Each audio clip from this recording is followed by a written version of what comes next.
जनता के तीखे सवाल, जवाब है किसके पास? अब सीधे रूबरू होगी मुलाकात, सियासतदार भी होंगे बेनकाब, नहीं छुपेगा जनता से कोई भी राज। नमस्कार, डीजी न्यूज के खास कार्यक्रम मुद्दे की बात में आपका स्वागत है। मैं हूं जीएस यादव और आज हमारे बीच खास मेहमान के तौर पर उपस्थित हैं अतिरिक्त पुलिस अधीक्षक यातायात श्री पंकज श्रीवास्तव जी। श्रीवास्तव जी, आपका डीजी न्यूज के स्टूडियो में स्वागत है। धन्यवाद यादव जी। हम श्रीवास्तव जी से यातायात की व्यवस्थाओं को लेकर के चर्चा शुरू करें। हम आपको बता दें कि आज से ही शहर में सड़क दुर्घटनाओं को देखते हुए और यातायात व्यवस्थाओं को देखते हुए सड़क सुरक्षा सप्ताह का आयोजन यातायात पुलिस द्वारा किया गया है, चूँकि एक सप्ताह तक चलेगा। हम श्रीवास्तव जी आपसे अगर सीधी चर्चा करें, चर्चा में हम ये बात पूछें कि क्या शहर में सड़क सुरक्षा सप्ताह के आयोजन करने से ही यातायात की जो बिगड़ी व्यवस्था है वो नियंत्रित हो जाएगी? देखिए, सड़क सुरक्षा सप्ताह जो साल में एक बार मनाया जाता है और प्रति वर्ष जनवरी माह में इसका आयोजित किया जाता है, यह न सिर्फ इंदौर शहर में बल्कि पूरे देश में आयोजित किया जाता है। सड़क सुरक्षा सप्ताह आयोजित करने का जो उद्देश्य है वो ये है कि यातायात के नियमों के प्रति आम जनता को जागरूक किया जाए।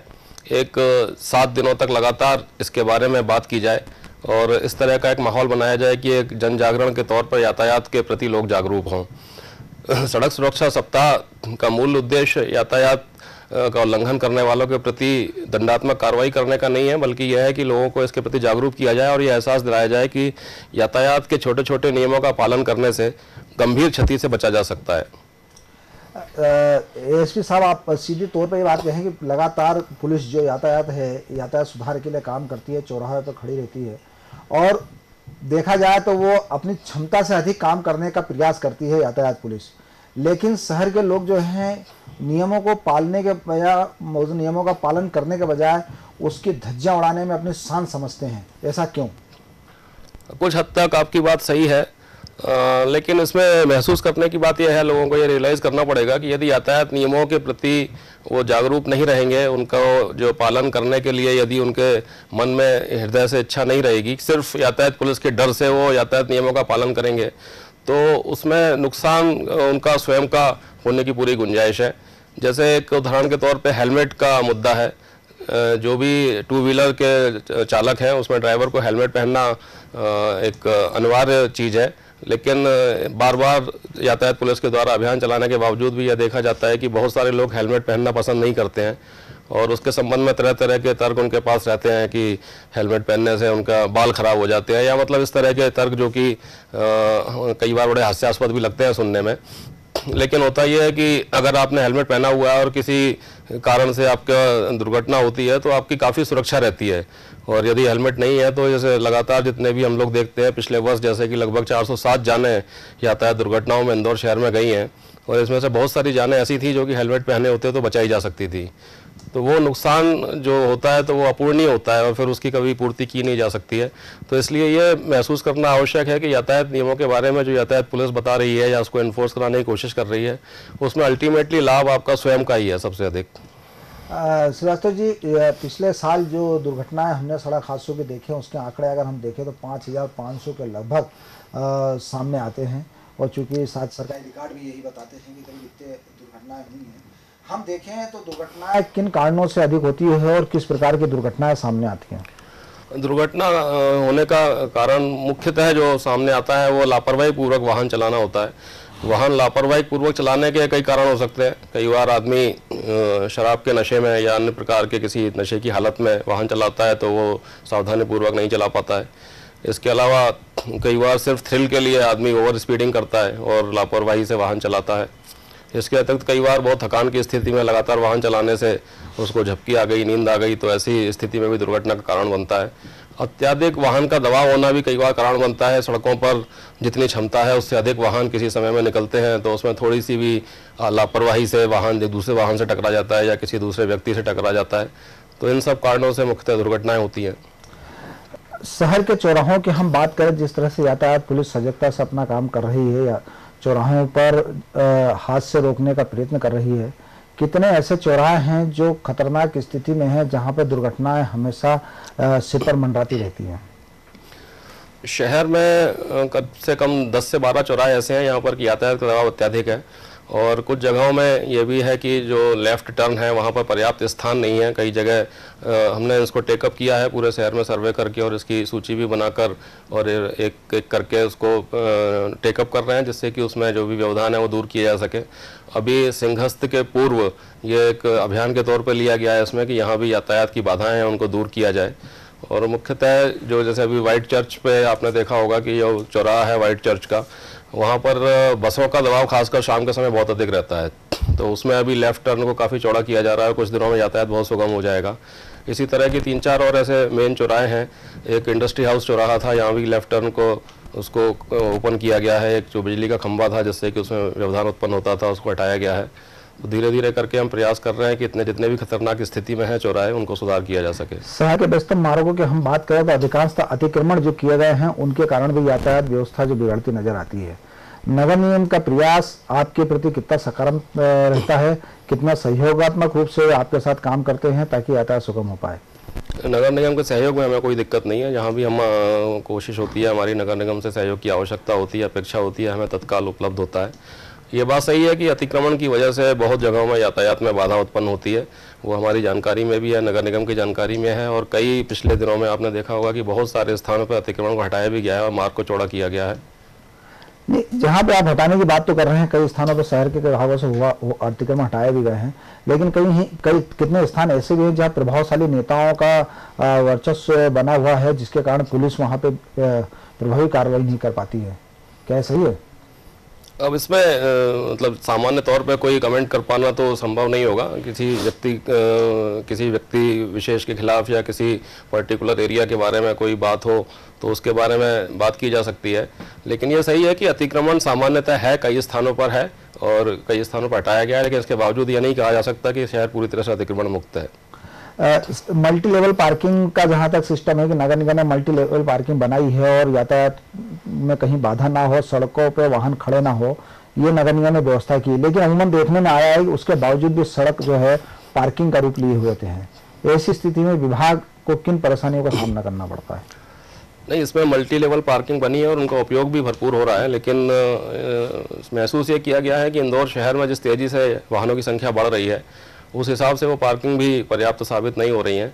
और विशेषकर कुछ पर्टिकुलर समय में कुछ पीक आवर्स होते हैं, कई बार कुछ ऐसे त्यौहार के समय होते हैं जबकि बहुत अधिक वाहन एक साथ सड़क पर आ जाते हैं, या किसी पर्टिकुलर एरिया में एक साथ बहुत अधिक वाहन और बहुत अधिक व्यक्ति आ जाते हैं, तो स्वाभाविक तौर पे वहाँ पे जो क्षमताएं हैं वाहन के पार्किंग करने की, लोगों के गुजरने की सड़क की दृष्टिकोण से, वो प्रभावित होती हैं और उसमें दिक्कत आती है।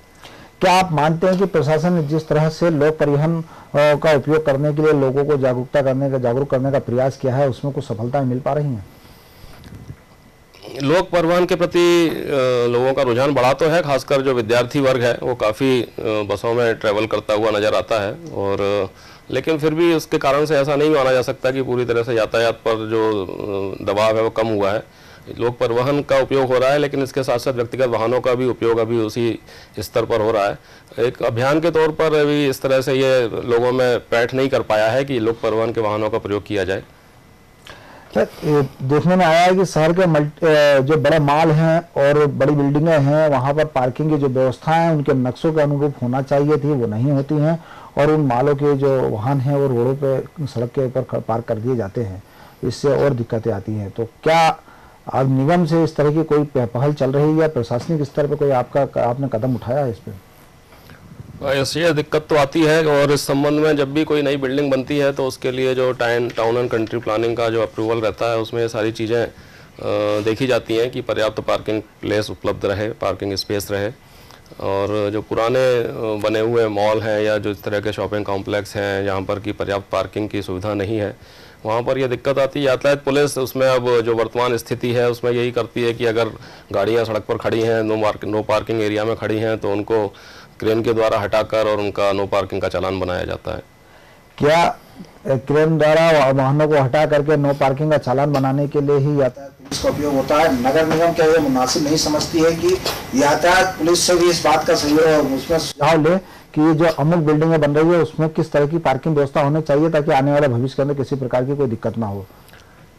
नहीं, बिल्कुल आने वाली जो भविष्य की योजनाएं हैं उसके बारे में नगर निगम को हम लोग भी अपने स्तर पर कोई जानकारी मिलती है तो सुझाव देते हैं, और नगर निगम भी लेती है, और उसमें पुलिस विभाग भी एक हिस्सा रहती है जो उसकी मीटिंग रहती है नई बिल्डिंगों के परमिशन देने के लिए, खासकर जो हाई राइज बिल्डिंग के बारे में है।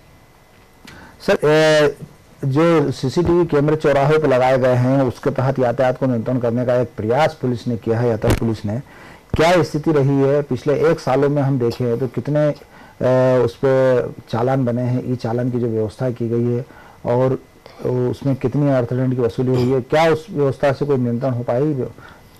ये जो जिस कैमरे की आप जिक्र कर रहे हैं, RLVD कैमरा व्यवस्था ये लागू की गई है। ये एक अपने आप में अभिनव प्रयोग है इंदौर में, और पिछले वर्ष 2015 में इसको चालू किया गया था। शुरुआत में ये 2 चौराहों पर शुरू हुआ था और वर्ष के अंत में अभी 15 चौराहों पर यह काम कर रहा है। RLVD कैमरे में 3 प्रकार के कैमरे एक चौराहे पर लगाए जाते हैं। एक PTZ कैमरा होता है जो कि उसका ओवरव्यू पूरे चौराहे का लेता रहता है। दूसरा कैमरा एक ANPR कैमरा होता है जो कि जो जितने वाहन गुजर रहे हैं उनकी नंबर प्लेट को वो कैप्चर करता है। और तीसरा कैमरा एक RLVD कैमरा होता है जो कि red light violation detection, RLVD का फुल फॉर्म है, उसको डिटेक्ट करता है कि कोई भी गाड़ी जब रेड लाइट थी तो उसने स्टॉप लाइन को क्रॉस किया है या नहीं। और इसके कार्य करने का तरीका यह होता है कि जो ANPR कैमरे से वाहन की नंबर प्लेट को कैप्चर किया जाता है और यह पाया जाता है कि यदि उसने RLVD कैमरे के माध्यम से ये देखा जाता है कि यदि रेड लाइट होने के बाद उसने स्टॉप लाइन के आगे अपने वाहन को ले गए हैं तो उसकी नंबर प्लेट्स से जो रजिस्ट्रेशन नंबर है, रजिस्ट्रेशन नंबर को रीड करके वो ट्रांसपोर्ट की वेबसाइट से उसका एड्रेस निकाल लेते हैं।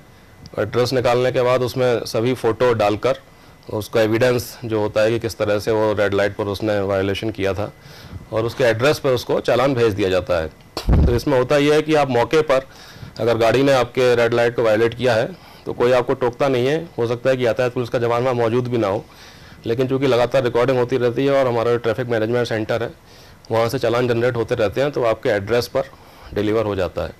इसका निश्चित रूप से फ़ायदा मिला है, साइकोलॉजिकल एक प्रभाव पड़ा है। जिन चौराहों पर RLVD कैमरे लगाए गए हैं वहाँ देखा गया है कि लोग ज़्यादा डिसिप्लिन से अब वहाँ पर वाहन चलाते हैं, और कोई ट्रैफिक कर्मी नहीं भी रहता है तो भी रेड लाइट का वायलेशन काफ़ी कम हो गया है। ई नोटिस और ई चालान को लेकर के काफ़ी भ्रांतियाँ हैं कि उस किसे मान्यता दी जाए और किसे नहीं दी जाए, तो उसमें वास्तविकता क्या है? एक्चुअली जो हम लोग सर्व करते हैं वो ई नोटिस होता है। ई नोटिस का मतलब एक सूचना के तौर पे भेजा जाता है कि आपकी गाड़ी ने इस तरह से अमुक दिनांक को अमुक स्थान पर अमुक उल्लंघन किया है रेड लाइट का, और इसके लिए आप अमुक जो उसकी वो है समन शुल्क है वो जमा कराएं। ये नोटिस कहलाता है। नोटिस के जवाब में यदि आपने समन शुल्क जमा करा दिया तो वो प्रक्रिया वहीं ख़त्म हो जाती है। यदि आप नहीं जमा कराते हैं तो अगली प्रक्रिया के तौर पे इसमें ई चालान बनाकर न्यायालय में पेश किया जाता है, और फिर न्यायालय से आपको समन आता है और वहाँ पर जाकर आपको उसका भुगतान करना पड़ता है। शहर के व्यस्तम मार्गों में से जैसे MG रोड हो या जवाहर मार्ग हो, इन मार्गों पर लगातार यातायात का दबाव 24 घंटे बना रहता है। या शहर के प्रमुख बाजारों को ले लें, वहाँ पर भी वाहनों के आवागमन से स्थिति विकट बनी रहती है। व्यापारियों से लगातार आपके चर्चा होती रही है, विभाग की चर्चा होती रही है, लेकिन उसका स्थायी हल क्यों नहीं निकल पाया? देखिए, स्थायी हल तो जब तक उसका ट्रैफिक इंजीनियरिंग में कोई परिवर्तन नहीं होगा निकलना मुश्किल है, क्योंकि वाहनों की संख्या दिन प्रतिदिन बढ़ती जा रही है, लोगों की जो आवागमन है वो बढ़ता जा रहा है, और नए नए व्यावसायिक प्रतिष्ठान भी सामने आते जा रहे हैं। जो प्रमुख मार्ग आपने नाम लिए MG रोड और जवाहर मार्ग में, तो उसमें चूंकि अब जो क्षमता रोड की है वो अगर उतनी सीमित है और उसमें हम दबाव लगातार बढ़ाते जाएंगे तो स्वाभाविक है कि वो यातायात को चलने में थोड़ी सी कठिनाई आएगी, और एक रोड से एक स्थान से दूसरे स्थान तक जाने के लिए यदि आपको 10 मिनट लग रहे थे तो 12 मिनट लगने लगेंगे, क्योंकि ज़्यादा लोग उतने स्थान पे जाना चाहते हैं। तो इसके लिए स्थायी समाधान के तौर पर यही हो सकता है कि रोड का चौड़ीकरण करना तो मेरे ख्याल से बहुत संभव नहीं होगा, तो उसमें आप पार्किंग का, जैसे मल्टी लेवल पार्किंग की आपने बात की, मल्टी लेवल पार्किंग का उपयोग किया जाए, या फिर ज़्यादा से ज़्यादा लोग इस ओर प्रेरित हों कि अपने 4 व्हीलर कम से कम लेके ऐसे व्यस्त मार्गों पर ना जाएं, क्योंकि कई बार ये भी देखा गया है कि आप अगर 4 व्हीलर लेकर जाते हैं तो आपको ज़्यादा समय लगता है बनस्पत की आप 2 व्हीलर लेकर जाएं या पैदल जाएं।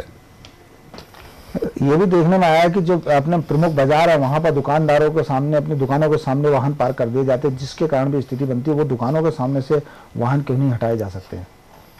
इसमें भी लगातार हम लोग कार्रवाई करते रहते हैं। ये बात सही है कि मतलब अगर कोई दुकानदार अपने वाहन को अपनी दुकान के सामने पार्क करेगा तो वो पूरी, चूँकि सुबह से शाम तक उसको वहीं दुकान पे बैठना है, तो सुबह से शाम तक के लिए वो जगह ब्लॉक हो जाएगी। तो ऐसी कोई स्थिति मिलती है तो हम लोगों का जो कार्रवाई यातायात पुलिस की रहती है कि उसको क्रेन के द्वारा उठवाया जाकर और फिर उसमें चालानी कार्रवाई की जाती है। शहर में जिस तरह से वाहनों की संख्या बढ़ी है और यातायात पुलिस का बल कम है, उसको देखते हुए राज्य शासन के पास प्रस्ताव भेजे गए थे। कुछ पुलिस थानों में यातायात के बढ़ाने के और कुछ अधिकारियों की डिमांड की गई थी, कर्मचारियों की भी मांग की गई थी। क्या स्थिति है उसकी? हाँ, अभी हम लोगों ने इंदौर शहर में 2 यातायात थाने संचालित हैं। एक पूर्व में MTH कंपाउंड में है, पश्चिम में महू नाके पर यातायात थाना संचालित है। जो प्रस्ताव की बात की है आपने, उसमें 4 थानों के लिए प्रस्तावित करके भेजा गया है। अभी ये लंबित है शासन स्तर पर, और यातायात बल को बढ़ाने की भी मांग की गई है और वो भी विचारार्थ है। शासन इंदौर को अपना जो है स्वप्न के रूप में देखती है कि इंदौर जो है उनका सुंदर शहर बने, लेकिन क्या शासन स्तर पर पुलिस को उतनी मदद मिल पा रही है जिस तरह से पुलिस चाहती है? इसमें सिर्फ इंदौर के बारे में नहीं, ये तो पूरे प्रदेश स्तर पर जिस तरह की दिक्कतें हैं वही दिक्कतें इंदौर में भी हैं। ऐसा नहीं कहा जा सकता कि सिर्फ इंदौर में ही ये समस्याएं हैं। जो बल की समस्या है या दूसरी पुलिस विभाग की समस्याएं हैं, तो उसका निराकरण समय समय पर होता रहता है और उसी हिसाब से इंदौर में भी होता है। यातायात पुलिस ने कोई ऐसा नया रोड मैप तैयार किया हो जिसके कारण से व्यवस्थाओं को सुधार सके? नहीं, व्यवस्थाएं को सुधारने के लिए तो लगातार हम लोग प्रयास करते रहते हैं, और उसमें जैसे जैसे जो चीज़ें सामने आती हैं, जैसे कहीं व्यवधान रोड पे सामने आता है, उसके बारे में तत्काल उसमें कार्रवाई करने की कोशिश करते हैं। कई बार बारिश के सीजन में बहुत सारी ऐसी जगह होती है यहाँ पर कि गड्ढे हो जाते हैं, तात्कालिक तौर पर यातायात बाधित होता है, तो उनको तत्काल निराकरण करने का प्रयास किया जाता है। अगर लॉन्ग टर्म मेजर की बात करें तो उसमें सड़क सुरक्षा समिति की जो बैठक होती है उसमें जितने भी प्रस्ताव होते हैं हमारे वो दिए जाते हैं, और उस पर सभी लोग जो मेंबर हैं सड़क सुरक्षा समिति के कलेक्टर साहब की अध्यक्षता में उस पर विचार करते हैं, और जो माने जाने योग्य प्रस्ताव होते हैं उसको माना भी जाता है और फिर उसमें कार्रवाई होती है। मैं अगर आपसे पूछूं कि एक अधिकारी के बतौर नहीं बल्कि एक सामाजिक शख्सियत के नाते आपसे पूछूं कि जिस तरह से यातायात का वायलेशन होता है, उल्लंघन होता है, तो क्या यातायात को जानने के लिए शिक्षा में इसका पाठ जोड़ा जाना चाहिए ताकि आने वाली पीढ़ी इसको सीख सके और आगे नियम पालन हो सके? ये बिल्कुल बहुत अच्छी बात आपने कही। ये बहुत आवश्यक है यातायात के प्रति बच्चों के मन में एक प्रारंभिक तौर पर ही एक जागरूकता पैदा करना और सम्मान पैदा करना यातायात नियमों का पालन करने के प्रति। एक इस तरह की भावना हमारे अंदर होनी चाहिए कि यदि हम यातायात नियम का पालन कर रहे हैं तो हम गर्व महसूस करें और नियम को तोड़ने में हम शर्म महसूस करें।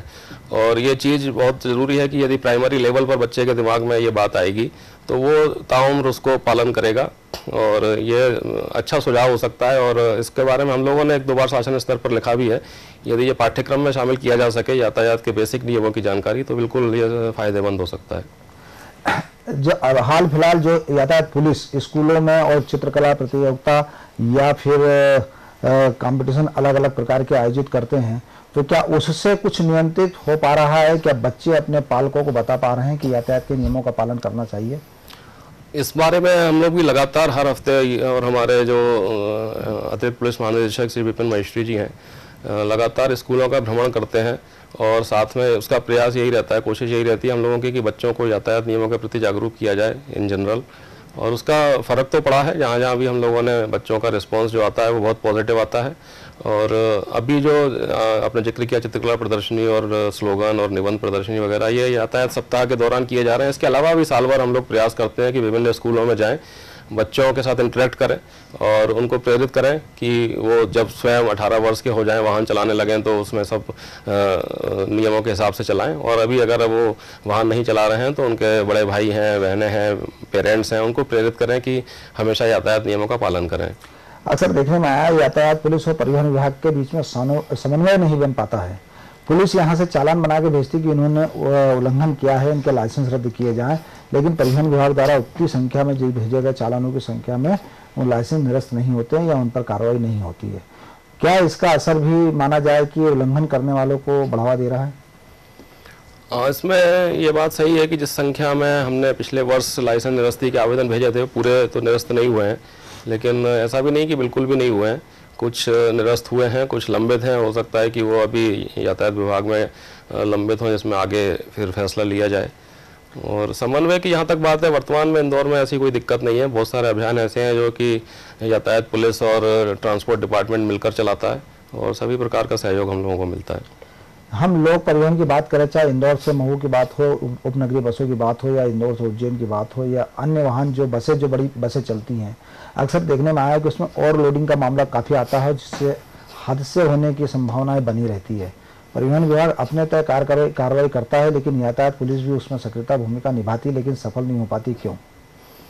ओवरलोडिंग का मुद्दा भी एक ऐसा है जो कि इसलिए ख़त्म नहीं हो पाता कि उसका कारण भी वही है कि बसों की संख्या और उसमें जो ट्रैवल करने वाले सामान, डिमांड और सप्लाई का मामला है, वो जब तक बैलेंस नहीं होगा तो ओवरलोडिंग ख़त्म होना मुश्किल है। क्योंकि हम लोगों की कार्रवाई में ऐसा कभी नहीं हो पाता कि मतलब 100% केसेस में कार्रवाई की जा सके। यातायात नियम का जो उल्लंघन कर रहा है उसको 100% हम लोग कार्रवाई कर ही लें, यह संभव होना मुश्किल होता है। तो उसमें बात एक, जितने बसों को परमिट दिया गया है और उस रूट पर कितने जो सवारियां हैं, जो लोग ट्रैवल करने वाले हैं वो कितने हैं, अगर उसमें अनुपात नहीं होगा तो ओवरलोडिंग की समस्या आएगी।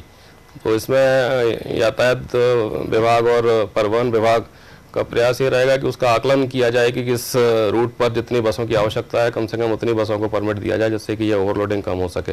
बाकी समय समय पर ओवरलोडिंग की कार्रवाई तो की जाती है और सख्त कार्रवाई होती है, परमिट निलंबन तक की कार्रवाई इसमें की जाती है। शहर के भीतरी मार्गों से जो लोक परिवहन चलते हैं, चाहे टाटा मैजिक हो या सिटी वैन हो, उनमें अक्सर देखने में आता है कि ड्राइवर वाहन चलाता है, क्षमता से अधिक सवारियां होती हैं और परिचालक जो रहता है गेट खोल कर लटकता हुआ जाता है।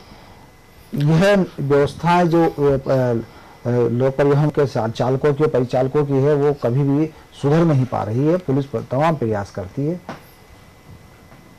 इसमें वैसे हालांकि कुछ मामलों में जरूर आपकी बात सही हो सकती है, लेकिन इस तरह का थोड़े बहुत ओवरलोडिंग तो रहता है कि जो सवारी जैसे 8 बिठानी है तो उन्होंने 10 बिठा ली, लेकिन सारी सवारियां बाहर लटकी रहे हैं, ऐसी स्थिति तो कम देखने में आती है। और ऐसी कोई भी हमारी नज़र में आती है तो तत्काल उसमें कड़ी कार्रवाई हम लोग करते हैं।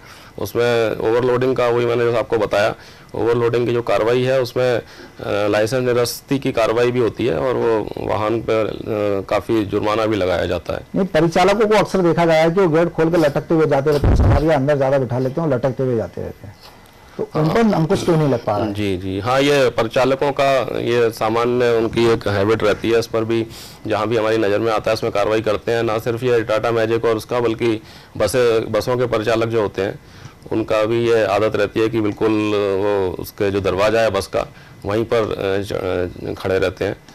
तो इसके ऊपर अंकुश लगाने का निश्चित रूप से आगे भी प्रयास किया जाएगा। इनको ट्रेनिंग भी दी जा रही है। अभी जो यातायात सप्ताह है इसके अंदर सभी चालक परिचालकों को ट्रेनिंग देने का भी हमारा कार्यक्रम है। तो उसमें उनको ये बताया भी जाएगा कि इस तरह से ट्रैवल करना या इस तरह की हरकत करना उनके स्वयं के लिए भी बहुत खतरनाक हो सकता है, कभी भी वो दुर्घटना का कारण बन सकता है। क्योंकि ये बिल्कुल सामान्य सी बात है, किसी भी गाड़ी में आपके शरीर का कोई भी हिस्सा बाहर रहेगा तो वो दुर्घटना को खुला आमंत्रण दे रहा है। आप किसी से भी टकरा सकते हैं और उसमें अपने स्वयं को चोटिल कर सकते हैं। नगर निगम जब भी शहर में सड़कें बनाती है, सर्विस रोड खास करके उनके आसपास बनती है, क्या यातायात पुलिस से उसमें सलाह ली जाती है कि इसमें यातायात की किस तरह की व्यवस्था होना चाहिए सर्विस रोड पे, या जो बाइसिकल ट्रैक बनाया जाता है उसके लिए किसी प्रकार की चर्चाएं होती हैं? नहीं, इस प्रकार की कोई चर्चा नहीं होती है। तो फिर किस तरह से हम आप मान लें कि नगर निगम और यातायात पुलिस की एक सहयोगात्मक रुख से काम होता है? रोड बनाने का काम इंजीनियर्स का है, उसमें रोड इंजीनियरिंग के हिसाब से वो रोड बनाते हैं और उसके साथ लैंड की अवेलेबिलिटी भी उसमें एक फैक्टर रहती है कि अगर उसमें बाइसिकल के लिए या पैदल चलने वालों के लिए या फुटपाथ पे कितनी जगह छोड़ी जा सकती है, तो उस हिसाब से डिज़ाइन करके वो बनाई जाती है। और उसमें जो भी चीज़ डिज़ाइन की जाती है एक्सपर्ट्स के द्वारा, वो लोगों की सहूलियत के हिसाब से डिज़ाइन की जाती है। तो उसमें ऐसा कुछ नहीं है कि यातायात पुलिस की कोई आपत्ति है तो उसको वो कंसिडर नहीं करते हैं। बीआरटीएस से जो टाटा मैजिक और सिटी वैनों को प्रतिबंध करने का जो मामला चल रहा था और बातचीत चल रही थी, आप मानते हैं कि यदि अगर इन वाहनों को बंद कर दिया जाए तो और व्यवस्था सुधर सकती है?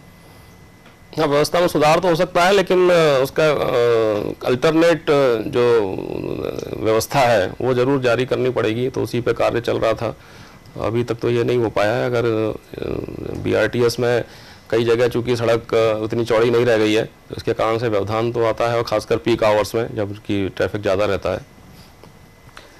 यातायात सड़क सुरक्षा सप्ताह चल रहा है, शहर में और ज़िले में वाहन दुर्घटनाएं कम हों, लोग सुरक्षित रहें, भविष्य में उनका फ्यूचर बना रहे, परिवार में उनके किसी प्रकार को हादसे का सामना न करना पड़े, इसके लिए कोई संदेश शहर के वाहन चालकों के लिए, वाहन मालिकों के लिए?